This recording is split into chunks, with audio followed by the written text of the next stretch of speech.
पूर्णवाद ग्रंथाविषयी किंवा पूर्णवाद तत्वज्ञानाविषयी कुठलाही उल्लेख न करता त्यांना प्रत्यक्ष हाताशी भाग्यवान होते ते लोक. प्रत्यक्ष पूर्णवादाचार्यांच्या मार्गदर्शनाखाली त्यांनी आपली उन्नती त्या ठिकाणी साध्य करून दिली. पूर्णवादाचार्यांनी त्यांनी हाताशी धरून त्यांच्याकडनं मी सांगतो तसं वाग असं सांगून त्यांच्याकडनं आचरण जे घडून घेतले. म्हणजे आचार हा जो भाग आहे हा पूर्णवादाचार्यांनी तत्वज्ञान मांडण्याच्या आधी देखील तो आचार आणि आध्यात्मिक अधिभौतिक अध्यात्मिक क्षेत्रातली जी काही सगळे अनुभव घेऊन आणि त्यातून तो आचार जो आहे त्यातून तत्वज्ञान आणि तत्वज्ञानाची जी काही आधी जे शिष्य आहेत त्या शिष्यांना कुठल्याही प्रकारचे न करतात त्यांच्याकडनं तो आचरून घेतला. हे अत्यंत विशेष भाग. आणि तो आचरण घेत असताना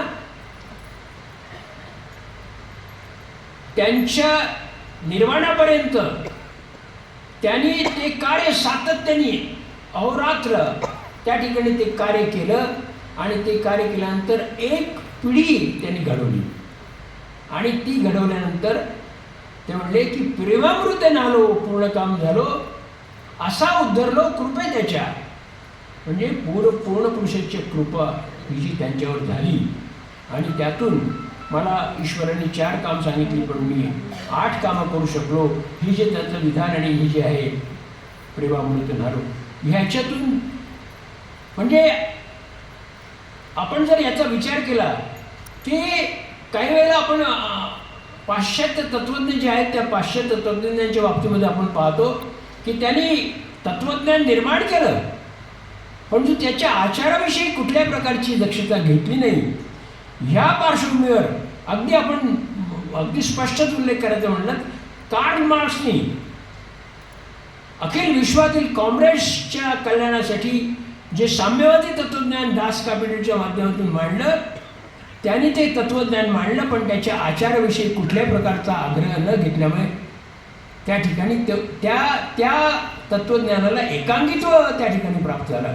या ठिकाणी पूर्णवादाचार्यांनी ही दक्षता घेतली आणि दक्षता घेऊन त्यांनी आचार घडून घेतला आणि आचार प्रभो धर्म आचार प्रभो प्रथमो धर्म हा पूर्णवादाचा एक विशेष जसं मी आपल्याला याच्या आधी सांगितलं की मानव जीवन केंद्रित तत्त्वज्ञान तसं आचारावर भर देणारं जे तत्त्वज्ञान आहे ते आपल्याला या ठिकाणी पूर्णवादाचार्यांनी आणि आपण पाहिलं की त्या म्हणजे ही स्वतः प्रणित्यांनी हा सगळा आचार स्वतः करून आणि इतरांकडून करून घेतला. आपलं स्वतःचं जीवन पूर्णपणे उन्नत केलं आणि आपल्या शिष्यांची पण त्या पद्धतीने उन्नती करून घेतली. हे जगातलं मला वाटतं एकमेव उदाहरण आहे त्या पद्धतीने आपण जर विचार आणि म्हणून त्यांच्यावर पूर्ण पुरुषाची अगाध कृपा होती आणि म्हणून ते ज्या वेळेला विलीन झाले त्यावेळेला पूर्ण पुरुषांनी त्याच्यावर कृपावंत होऊन त्यांना स्वतःमध्ये सम्मिलित करून घेतलं. एवढा त्यांचा आध्यात्मिक अधिभौतिक आणि दैविक अधिकार होता. त्यानंतर आपण जर विचार केला की ज्या वेळेला परमपूज्य डॉक्टर विष्णू महाराज पारनेरकर या ठिकाणी गुरुपीठावर विराजमान झाले आणि आपण असं म्हणायला काय हरकत नाही की डॉक्टर रामचंद्र महाराज हे प्रभू रामचंद्राचे जर अवतार असतील तर डॉक्टर विष्णू महाराज हे विष्णू नावच आहे त्यांचं तर विष्णूचे अवतार आणि म्हणून आपण असं पाहतो की त्या पद्धतीने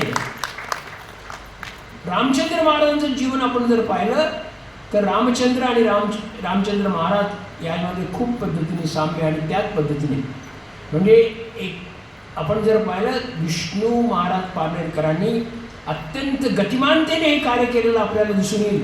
म्हणजे ती गती जी आहे ती गती म्हणजे आपल्याला अनन्यसाधारण अशा पद्धतीची जी गती होती. कारण त्यांनी गुरुपीठावर विराजमान झाल्यानंतर अनेक प्रकारचे मेळावे घेऊन सगळ्यांना संघटित करण्याचा प्रयत्न केला. त्याच्यानंतर विशेष गोष्ट म्हणजे पूर्णवादाचार्यांनी जे मीमांसा ग्रंथ जे तयार केले होते त्या ग्रंथांच्या अभ्यासाला सुरुवात केली.